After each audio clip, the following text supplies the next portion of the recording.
السلام عليكم ورحمة الله وبركاته. قبل ما هنستكمل أسعار العملات وعملة النهاردة، أحب أشكر كل الناس اللي كلمتني من اسكندرية والبحيرة والقاهرة وبورسعيد والمنصورة والشرقية ومرسى مطروح والعريش وأسوان وسوهاج.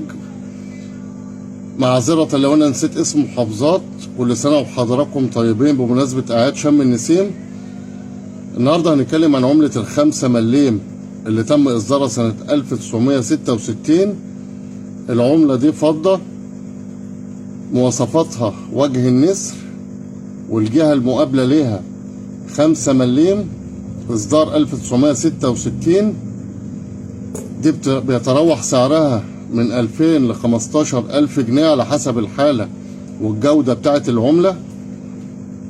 إصدار 1966. العملة اللي مطلوبة النهاردة 1966، عملة ال5 قروش الفضية. دور في عمولاتك، دور في دولابك، إن شاء الله تعثر عليها، واللي يعثر عليها يكلمني زي ما أنا قلت لحضراتكم. لايك ومتابعة وإكسبلور، وتابعنا على اليوتيوب قناة محمد حكيم بورسعيد. واشكركم واشوفكم على خير، وكل سنة وحضراتكم جميعا طيبين. السلام عليكم.